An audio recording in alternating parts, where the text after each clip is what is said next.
흔히 예배라고 하면 내가 하나님 앞에서 은혜를 받는 그런 시간으로 생각하기가 쉽습니다. 그러나 예배는 영어로 말하면 서비스라 그렇게 표현해요. 이것은 우리가 하나님께 서비스해드리는 시간이에요. 예배는 우리가 하나님께 하나님의 서비스를 받는 시간이 아니라 우리가 하나님을 섬기는 시간이란 말입니다. 즉 최고의 찬양과 기도와 말씀과 인물로 하나님을 섬기는 것입니다. 그때 하나님께서는 우리 가운데서 영광을 받으시고 말할 수 없는 은혜와 복을 우리 모두에게 베풀어 주시는 겁니다. 그래서 예배는 우리가 살아계신 하나님을 만나는 시간이에요. 우리는 예배를 통해서 하나님의 위대한 구원을 선포되며 십자가의 놀라운 은혜가 나타나도록 해야 하는 겁니다. 구약시대는 예배 때 실제로 자기가 지은 죄를 대신해서 소나 양을 죽였습니다. 그러나 신약시대에는 예수님이 우리 죄를 대신해서 십자가에 죽으셨기 때문에 우리는 짐승을 죽여서 피를 흘려서 내 죄를 용서받는 그런 것이 아니에요. 그러나 우리는 예배 때마다 예수님의 십자가 공로를 의지하고 내가 지은 죄에 대해서 깊이 누이치는 마음과 고백이 있어야 하는 겁니다. 그래서 예배 드릴 때 여러분 감사하는 거예요. 감사가 없는 예배가 있을 수 없는 거예요. 예배는 기도와 찬송과 말씀과 헌금이 바로 그 헌금에 중요한 내용이 다 들어가 있습니다. 우리가 하나님 즉 예수 그리스도의 십자가 공로를 의지하고 예배를 드릴 때 하나님으로부터 오는 모든 신령한 은혜를 우리 모두가 받게 되는 겁니다. 예배 드리는 여러분, 여러분의 마음을 정결해야 합니다. 그러기 위해서 우선 여러분 심령이 옥토가 되게 여러분들이 기도를 해야 하는 거예요. 마음의 그릇에 쌓인 모든 찌꺼기와 죄를 회개하고 말씀을 우리가 받을 때 하나님 말씀으로 들려지게 해달라고 그런 기도를 우리가 주님께 기도를 해야 하는 것이죠. 또한 하나님 말씀을 거역하게 만드는 모든 요소들을 버려야 돼요. 또 불신앙의 문제 이걸 제거해서 설교에 집중할 수 있는 온전한 마음이 저와 여러분에게 있어야 하는 겁니다. 사무엘상하 또 시편에 보면 다윗하면 가장 잘 어울리는 단어가 나와요. 그 단어는 예배자 다윗입니다. 그런데 예배자인데 어떤 예배자인지를 설명을 하는 또 다른 하나의 단어가 있는데 전천후 예배자라 이렇게 말할 수 있어요. 다윗은 예배할 수 없는 중에도 예배했습니다. 다윗은 예배할 수 있는 중에도 예배했습니다. 이 말을 표현하면 예배할 수 있을 때도 예배했고 예배할 수 없는 환경에도 예배했다 그런 말입니다. 목동으로 있을 때 그런 노래하는 예배자예요. 도망자로 살 때 광야의 예배자였습니다. 왕이 되었을 때 가장 먼저 한 일이 예배였고 그가 죽은 지 3,000년이 지났는데도 아직 그는 예배자로 우리에게 기억되고 있는 겁니다.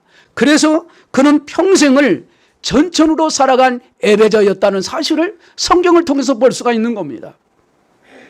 다윗의 인생과 그의 삶을 그 이유를 한 문장으로 요약한다면 오늘 시편 5편 7절의 말씀이에요. 오직 나는 주의 풍성한 사랑을 힘입어 주의 집에 들어가 주를 경외함으로 성전을 향하여 예배하리이다. 이 고백입니다. 그는 광야, 평생 광야에서 도망자로 살면서 성전을 향한 예배를 드렸고 그가 왕이 되고는 성전의 예배자가 되었고 그 이후에 그는 다시 도망자와 전쟁의 삶을 살면서 성전을 떠났을 때는 다시 성전을 향한 예배자로 살다가 우리 곁을 떠난 믿음의 선조이다 할 수 있단 말이죠. 그의 삶을 보면 바로 주의 집에 들어가 주를 경외하고 예배하려고 살려는 그 예배에 대한 몸부림, 그의 인생의 소원이었다는 것을 알 수가 있습니다. 저는 여기에 너무 감동이 되는 거예요. 그러면 다윗은 어떤 이 전천후의 예배자였느냐? 환경의 불문의 예배자였다는 것이죠. 그의 예배는 환경에 따라 달라지는 예배가 아니에요. 어떤 상황에도 예배를 드렸던 전천후의 예배자였다는 사실. 성경에서 다윗의 이야기를 읽어보면 다윗이 예배하기 좋았던 환경은 별로 없었습니다. 어릴 적은 목동으로, 젊어서는 도망자로, 왕이 되어서는 늘 전쟁으로, 그리고 나이가 들면서 늘 반역과 배신으로 평생을 마음 편할 날이 없이 살았던 사람이 다윗입니다. 그가 환경 때문에 예배를 했다면 그의 평생에 예배할 날이 몇 날이 되었겠습니까? 상황이 바꾸어도 예배 드렸다는 것을 자녀들에게 반드시 가르쳐야 우리 자녀들이 평생 예배는 안 빠지는 예배가 되는데, 환경 때문에 제일 먼저 예배를 포기하게 만드는 사람이 누구냐? 부모입니다. 우리 교회는 특징이 어른과 아이들과 함께 예배해요. 너는 고3이니까 예배보다 고3이 더 중요해. 예수는 언제라도 믿으면 되지만 고3은 다시 오지 않은 한 번의 시간이야. 그러니 엄마 아빠 말을 듣고 예배는 집에서 인터넷으로 간단히 드리고, 학원에 가. 어디 가? 학원에 가. 공부나 해. 이래서 되겠는가 말이죠. 제일 먼저 환경이 바꾸면 예배를 안 드려도 된다는 가르침하는 그 가르치는 사람이 누구냐 말이에요. 부모예요. 어쩌면 저와 여러분들이에요. 자기가 제일 믿고 신뢰하는 부모님으로부터 예배는 환경이 안 될 때는 안 드려도 된다라는 것을 배워버린 거죠. 그때부터 조그마한 환경에도 예배를 제일 먼저 빠지는 것을 선택을 합니다. 대학 가면 취업 때문에, 취업하면 승진 때문에, 승진하면 결혼 때문에, 결혼하면 유아 때문에 평생 예배를 환경이 안 되어서 예배 못 드리고 불신자로 그렇게 살아가게 되는 그 모습을 말합니다. 하나님을 멀리하게 만드는 자가 누구냐? 이게 저와 여러분의 모습일 수 있다는 것이죠. 부모가 자녀에게 줄 수 있는 가장 큰 선물이 뭐겠습니까? 그 큰 선물은 다윗과 같은 환경의 불문의 전천후의 모습을 보여드리는 거예요. 둘째는 장수 불문의 예배자예요. 장수 불문의 예배자는 말을 여러분 오해해서 듣지 마세요. 잘 들으셔야 합니다. 교회에서 모여서 예배를 드릴 필요 없고 이제 내가 원하는 어떤 장소에서 예배 드려도 된다라고 하는 그런 뜻의 장수 불문이라는 그런 뜻의 말을 한 거 아닙니다. 저는 내게 주어진 모든 곳에서 예배자로 살아가고 예배 드리는 예배자가 되어야 한다는 그런 뜻이란 말입니다. 다윗이 광야를 도망다니면서 내가 언젠가는 궁궐로 돌아가기만 한다면 먼저 예배를 드리겠습니다. 그렇게 하고 광야에서, 그 광야라는 장소에서 예배하지 않았다면 그는 하나님 마음에 그 마음을 감동시키는 예배자가 되지 못했을 겁니다. 그는 성전에 그 예배를 가슴 시드로 사모하면서 그날을 기다려요. 예배하기 위해서 기다렸다는 거. 하나님을 경외하면서 그날을 위해 자기의 지금 서 있는 곳에서 예배자로 살았던 그 장소가 그 장소의 불문의 예배자였다는 걸 알 수가 있는 거예요. 그는 광야에서도 예배자예요. 궁궐에서도 예배자예요. 아들 압살롬에게 반역을 당해서 도망가던 기드론 그 시냇가에서도 예배 드린 장소의 불문의 예배자였다는 사실을 우리는 성경을 통해서 볼 수 있나 봐요. 그에게는 예배를 못 드리는 장소가 없었다는 것을 알 수가 있습니다. 전천후의 예배자 다윗은 그렇게 삶을 살았어요. 그가 도망다니던 모든 광야가 다 예배당이 되었습니다. 다윗 같은 장소 불문의 전천후 예배자가 되시기를 주의 이름으로 권면하고 축복합니다. 다윗은 어떤 전천후 예배자느냐? 세 번째, 감정 불문의 예배자였다는 사실. 여러분, 성도가 평생에 쓰는 말 중에 해서는 안 될 말이 있습니다. 많지만 예배에 대한 부분. 먼저 기분 나빠서 예배 못 드리겠네. 부부싸움 와가지고 예배 못 드리겠다 이런 사람 많이 보더라. 그거 잘못한 거예요. 그렇게 하면 안 돼요. 지금 예배 드릴 기분이 안 된다. 이 말은 해서도 안 돼요. 예배는 감정 불문하고 드리는 겁니다. 다윗은 감정 불문의 전천후의 예배자였다는 사실을 명심해야 돼. 다윗이 기분이 좋을 때만 예배 드렸다면 어떻게 그렇게 많은 시편을 기록했겠습니까? 그 기록은 성령의 감동에 주셔서 기록한 거지. 다윗의 성령의 감동으로 기록한 시편의 예배 그 곡들을 보세요. 얼마나 화가 나는 순간, 피가 머리끝까지 솟구치는 그 순간이 얼마나 많이 있었겠어요. 다윗이 기분에 따라서 예배 드렸다면 평생 몇 번을 못 드렸을 거란 말입니다. 그런데 그는 감정에 상관없이 예배하는 사람이에요. 그렇게 평생 모든 순간에 예배하는, 하나님을 인식하며 살았던 사람이란 말입니다. 어쩌면 우리 모습과 이렇게 다를 수 있는가? 똑같이 하나님을 섬기는다 말입니다.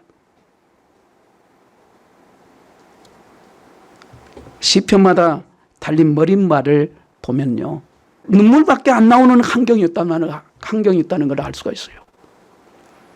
다윗이 압살롬에게 쫓겨가면서 성령의 감동을 기록한 시편 3편, 다윗의 아비멜렉 앞에서 미친 척하다가 쫓겨나서 성령의 감동으로 기록한 시편 34편 말씀, 우리아를 죽이고 바세바를 범한 죄가 들통났을 때 드는 참회의 예배 시편 51편, 에돔 사람 도액이 다윗이 어디에 숨어 있는지 고자질하는 그런 상황에서 화가 머리끝까지 치밀어 올라올 그 올라오도 감정을 억제하고 드린 시편 52편의 예배의 모습을 볼 수가 있어요. 하지만 이 모든 도저히 예배할 수 없는 감정의 순간에도 감정에 불문하고 하나님 앞에 예배드렸던 사실을 알 수가 있습니다. 시편 57편에서 그가 도망다니다가 지쳐서 이제 완전히 번아웃되는 순간, 이 번아웃이란 말은 열정 모두 소진돼 가지고 생기는 무력감이란 말이죠. 그러니까 피로함, 의욕상실, 우울감 등의 그런 특징이 나타나는 거, 그런 걸 느껴가면서도 그런 순간에도 하나님 앞에 예배하는 거예요. 57편에 붙은 설명이 이렇게 나와 있습니다. 다윗이 사울을 피하여 굴에 있던 때에, 이렇게 말. 여러분이 이런 상황이면 기분이 어떨까요? 도망가다가 동굴 속에 숨어서 밤을 지새우는 그의 모습이 자기가 봐도 처량하기 짝이 없습니다. 그야말로 예배할 기분도 찬송할 기분도 아니에요. 그런데 예배할 기분이 아닌 그 순간에 다윗은 어떻게 했습니까? 그는 그 상황에서도 예배를 선택합니다. 그는 그 순간에 자기의 감정에 충실하지 않고 자기의 감정을 다독거리면서 예배자의 마음으로 바꿔요.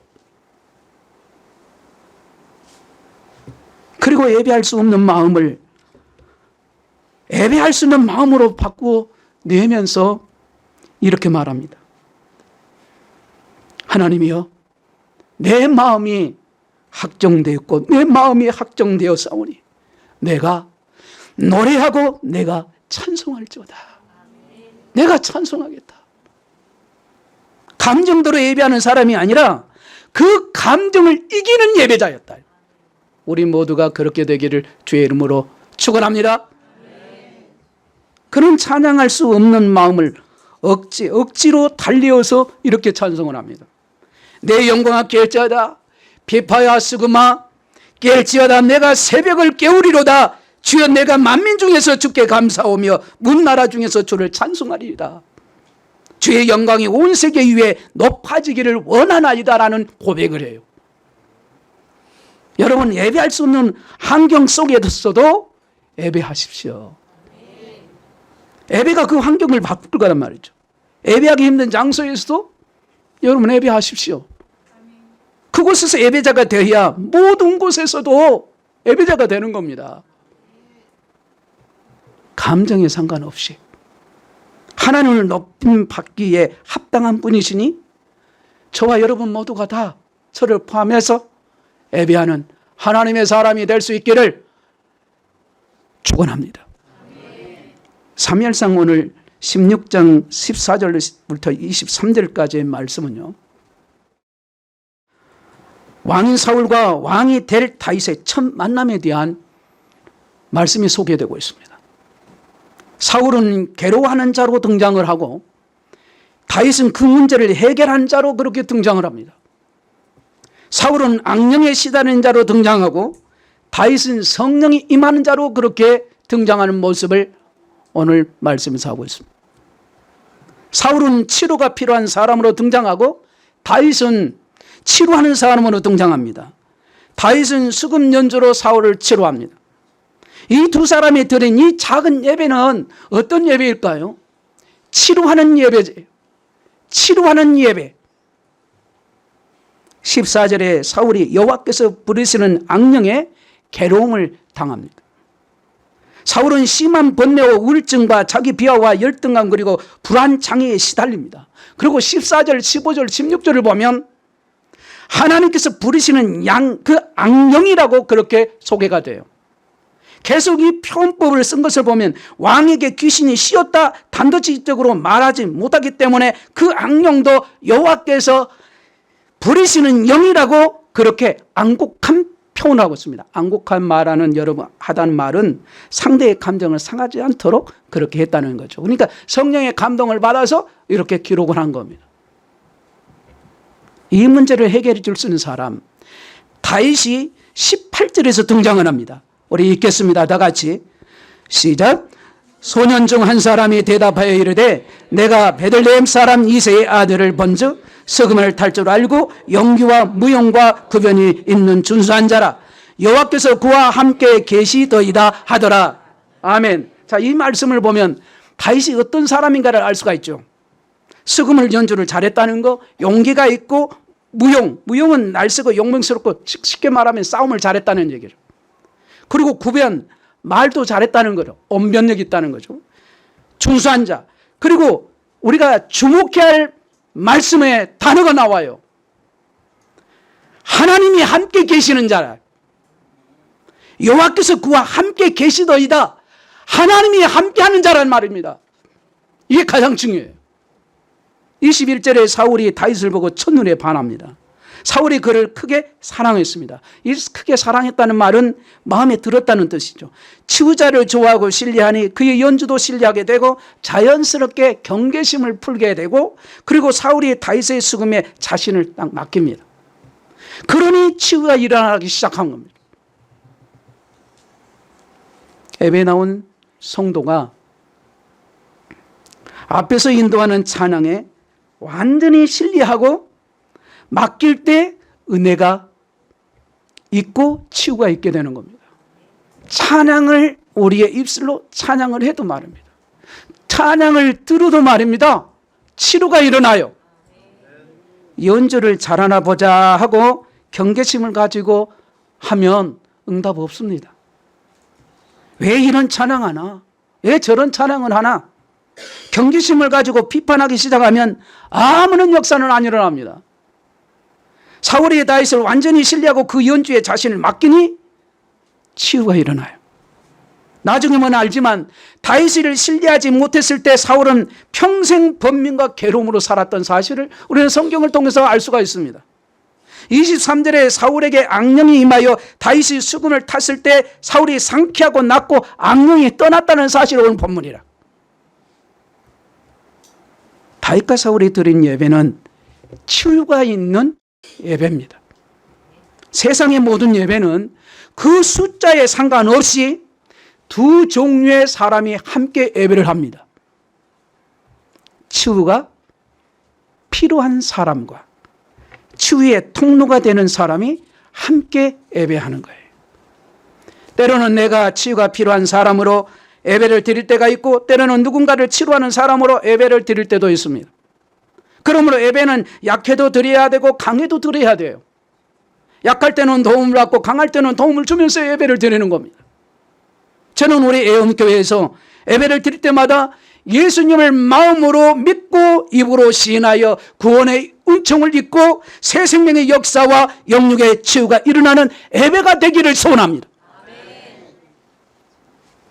사울처럼 정신적 고통에 괴로워하는 사람의 문제가 해결되기를 원합니다.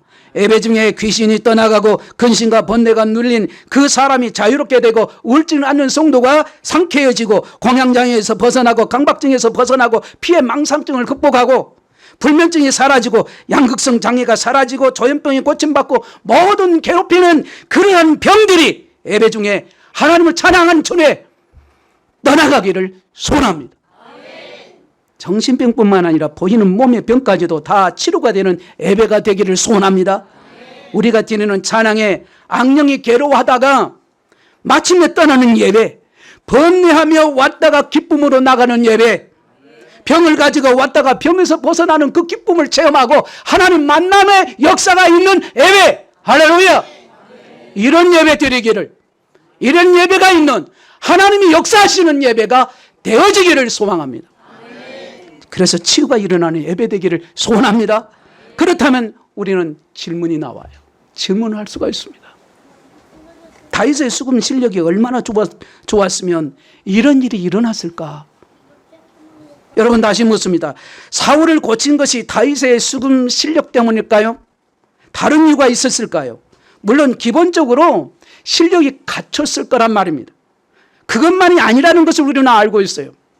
아니 훨씬 더 중요한 이유를 다윗이 가지고 있었다는 걸 알고 있습니다. 우리가 오늘 알아야 할 것은, 그 알아내야 할 것은 실력 이외에 다른 것을 찾아내야 되는 거죠. 그래야 우리도 준비할 수 있는 거예요. 다윗이 수금 연주할 때 악령을 물리치고 사울을 상쾌하게 만든 것은 수금의 실력이 아니라, 잘 들으세요. 저를 주목하고, 수금을 타는 다윗에게 성령의 감동이 있었기 때문이에요. 이걸 쉽게 다른 말로 말하면 성령, 즉 성령의 기름 부심이 있었다라는 사실을 알 수가 있는 거예요. 13절 말씀이 이렇습니다. 본문. 사무엘이 뿔병을 가져다가 그의 형제 중에서 그에게 부었더니 이날 이후로 다윗이 여호와의 영에게 크게 감동하더니라고 말씀해요. 크게 감동. 여호와의 영에게 크게 감동. 아주 중요한 이 말씀을 기억해야 돼요. 다윗에게 성령이 임하는 이야기가 나고 바로 다음 구절에 사울에게 악령이 임하는 이야기가 등장을 합니다. 성경이 의도적으로 지금 대조하고 있는 모습을 볼 수가 있어요. 성령이 임하는 사람 누구예요? 다윗. 악령이 임하는 사람 누구예요? 사울. 그러면 이 두 사람이 지금 만난 거예요. 그러면 성령이 임한 사람 다윗이 수금을 잡고 연주하고 찬양하고 예배하니 악령이 견디지 못하고 떠나갔어요. 이것이 어떤 예배입니까? 치유하는 치유의 예배의 현장이에요. 다윗이 사용한 악기가 수금이었나 비파였나 꽹과리였나 이게 아닙니다. 심지어 다윗이었나 이게 중요한 게 아니라 다윗이 어떤 상태에 있느냐, 이 어떤 상태에 있느냐, 이게 가장 중요한 포인트라는 거죠. 아무리 다윗이라 해도, 아무리 이스라엘 중에 가장 연주를 잘한다 해도 다윗이 성령의 감동이 없었다면, 성령의 기물심이 없다면, 성령에 충만하지 않았다면 아무런 일이 없어요. 일어나지 않아요. 다윗이 아니라 다윗이 성령에 감동된 상태가 키포인트란 말입니다. 여기서 주목해야 하는 거예요. 성령의 기름 부심 받는 자가 수금을 탔기 때문에 악령이 떠나가는 예배를 드릴 수 있었다는 것에 주목해야 하는 겁니다. 이 시간은 쇼가 아니라 영이신 하나님을 만나는 예배입니다. 여러분이 저나 만나야 돼요. 예수님을 만나지 않으면 여러분, 저와 여러분은 죽어요. 죽는 사람이 살아야 하는데 왜 죽어요? 왜? 하나님이 우리를 살리시려고 기회를 주었는데 왜 안 믿습니까? 어린 아이들도 이제는 예배하는 자세 바꿔요. 청년들도, 저도 여러분도 잘못된 것을 바꿔야 삶의 변화가 일어나야 하나님이 일하시지 않겠습니까? 언제까지 떠돌이 되겠습니까? 방황하지 말아요. 하나님을 만나고 내 인생을 하나님께 바치며 사는 그것도 부족한 시간이란 말입니다. 사랑하며 사는 것도 부족한 시간을 우리는 지금 살고 있어요. 언제 죽을지 모르는데 그 죽는 순간 주님 부르신 그 순간까지 예배자로서의 삶을 하나님께 삶을 살아가야 하는 게 아니냐 이 말이죠. 따라서 예배자는 찬양을 인도하든 연주를 하든 반주자를 하든 찬양들을 하든 가장 중요한 것은 성령의 기름부심 받는 자여야 한다는 사실을 명심해야 하는 겁니다. 모든 예배자는 스가랴서 4장 6절 말씀을 중간절 보면 나와요. 이 말씀을 꼭 기억해야 돼요.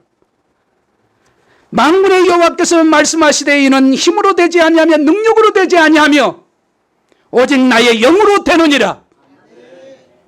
오늘도 대한민국과 세계에서 수많은 교회가 동시에 저마다 최선을 다해서 예배드리고 있습니다.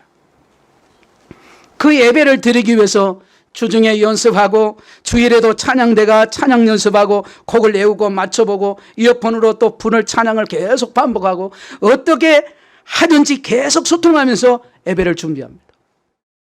그런데 그렇게 준비하는 교회들이 그 예배를 섬기기 위해서 함께 모여서 얼마나 하나님 앞에 기도를 하느냐 이 말이죠. 일주일간 연습을 해오는데 기도는 얼마에서 오는지를 점검하라 이 말입니다. 목사인 저에게 적용해 보면 목사도 설교 준비는 오래 하고 고치고 또 고치고 원고 나오는 최고의 원고를 만들지만 그것을 설교하기 위해서 더 중요한 영적 상태는 얼마나 준비하는지 내게 물어봅니다. 그는 목회자에게는 반드시 물어봐야 하는 거예요. 설교 중에 실수해서 괴로워하는 목사는 말아도 영적 능력이 없어서 괴로워하는 목사는 그렇게 많지 않다는 것이 지금 현실이에요. 거기에는 저가 포함되어 있는 겁니다. 찬양 인도자가 똑같은 찬양을 준비해서 불러도 누가 부르는 찬양은 울리는 꽹과리가처럼 그렇게 부르게 되고 또 누구의 찬양은 심령을 울리는 이유가 돼요. 그리고 그 찬양을 인도할 때에 회복이 일어나고 회개가 일어나고 그게 단지 실력의 차이일까요? 아니란 말입니다. 성령의 기름 부심의 차이예요. 다시 말하면 성령 충만, 실력을 넘어서 성령의 기름 부심. 아멘. 예수님께서 온 갈릴리 여러 고을과 해당과 거리로 다니면서 귀신을 쫓아내시고 기적을 행하시고 많은 사람을 치유하신 이유는 단지 그분이 하나님이셨기 때문이라고 쉽게 생각해서는 안 됩니다. 성경은 그 이유를 이렇게 사도행전 10장 38절에 기록을 하면서 말씀을 하셔요. 하나님이 나사렛 예수에게 성령과 능력을 기름 붓듯이 하셨음에 그가 두루다니시며 선한 일을 행하시고 마귀에게 눌린 모든 사람을 고치셨으니 이는 하나님이 함께 하셨습니다. 하나님이 함께 하셨습니다. 이렇게 말씀해요. 예수님께서도 기름 부음을 받고 사역을 하셨다라고 하는 사실에 주목을 하셔야 된단 말입니다. 물론 예수님께서 그렇게 안 하셔도 하나님이시기 때문에 얼마나 하실 수 있지만 반드시 성경대로 그렇게 하시는 거죠. 그런데 우리가 이 일에 소홀해서 되겠냐 이 말이죠. 우리는 다윗이라는 인물이나 다윗의 수금 실력에 초점을 맞춰주면 안 돼요. 수금 실력보다 더 중요한 다윗이 성령의 감동이 되었다라는 13절의 말씀을 저와 여러분이 반드시 기억해야 합니다. 다윗이 성령 충만한 상태에서 수금을 연주했다는 것을 저와 여러분들이 잊어서는 안 된단 말입니다.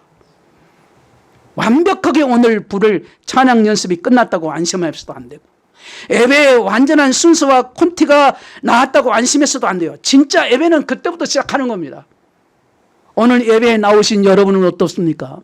대표 기도를 하고 그러죠. 우리가 기도하죠. 그러면 기도 얼마나 준비했는지 나는 잘 몰라요. 하나님은 아시죠. 안내로 섬기는 분들은 얼마나 그 기도를 하고 성도들 맞이하고 또 각 목장에서 목자가 목원들을 만났을 때 기도를 얼마나 하느냐 이 말이에요. 물론 지금은 새가족, 우리가 이제 새가족들 오면 맞이하잖아요. 그러면 그 맞이할 때 얼마나 기도로 준비하면서 맞이하는가. 이거는 저와 여러분의 몫이 아닙니까? 누구도 우리 성도를 만나거든.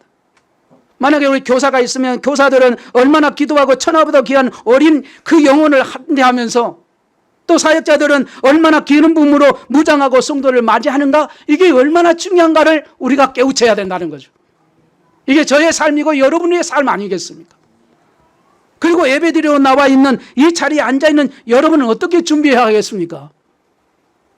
우연히 예배 중에 앉았는데 악령이 떠나고 질병의 고침을 받고 상한 마음이 치유되는 그런 부분만이 아니에요. 물론 성령 하나님께서 역사하실 경우가 있지만 거의 대부분은 그렇게 하지 않아요. 준비하게 와야 돼요. 기대하고 와야 돼요. 이 성전 안에 위로부터 바로 하나님의 그 기름 부음이 가득했을 때 그런 치유의 역사가 일어나는 겁니다. 내 힘으로 되지 않는 거예요. 마가다락방에 2명이 뜨겁게 성령 받았다고 원천하고 소동하는 그 역사가 안 일어났어요. 그런 거예요. 그곳에 120명 전원이 성령이 각 사람에게 임했을 때 그 결과로 온 세상에 바로 역사가 일어났다는 사실은 우리가 사도행전을 통해서 볼 수가 있는 겁니다. 만약 이 중에 다윗의 입장으로 예배에 나올 형편이 안 되고 육체적 정신적 괴로움으로 번뇌에 쌓이고 근심 고통의 그 사울의 입장으로 예배 드린 분이 있을 수 있단 말이에요. 그분은 정말 잘 오셨습니다. 그 사람에게 예배가 필요합니다. 하나님께서 오늘 그분에게 치료하실 거란 말입니다. 사울의 병이 낫든 예배 중에 하나님이 직접 치료하실 겁니다. 바로 이것이 바로 치유하는 예배예요. 설교 제목처럼 말입니다. 우리가 함께 모여 예배드릴 때마다 이러한 치유의 역사가 계속 일어나기를 주의 이름으로 축원합니다. 말씀했습니다. 다윗은 어떤 전천후 예배였는가? 환경불문의 예배에 잘하였다는 것.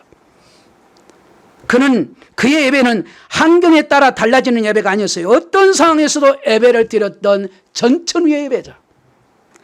그리고 장소 불문의 예배자. 내게 주어진 모든 곳에서 예배자로 살아가고 예배를 드리는 예배자가 되어야 한다는 그런 뜻의 말씀이란 말이에요.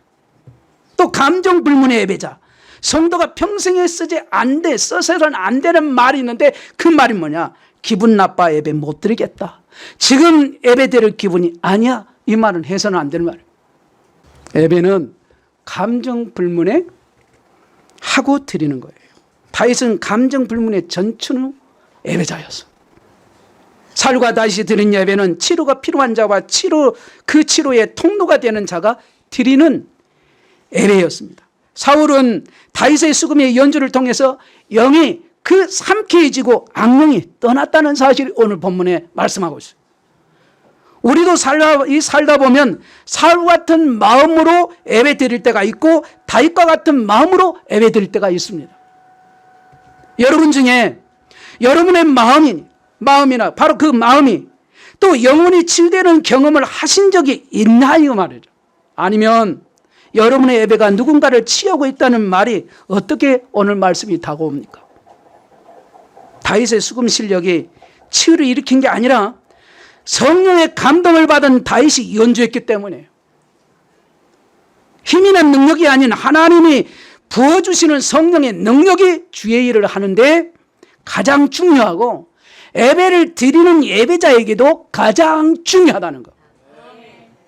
실력 준비는 많이 하지만 성령 충만 준비는 소홀히 하는 것이 우리들의 모습이다. 그렇다면 최근 여러분의 모습에서 어떻게 성령 충만을 유지하고 있으신지요? 그런 삶을 살아가신지요?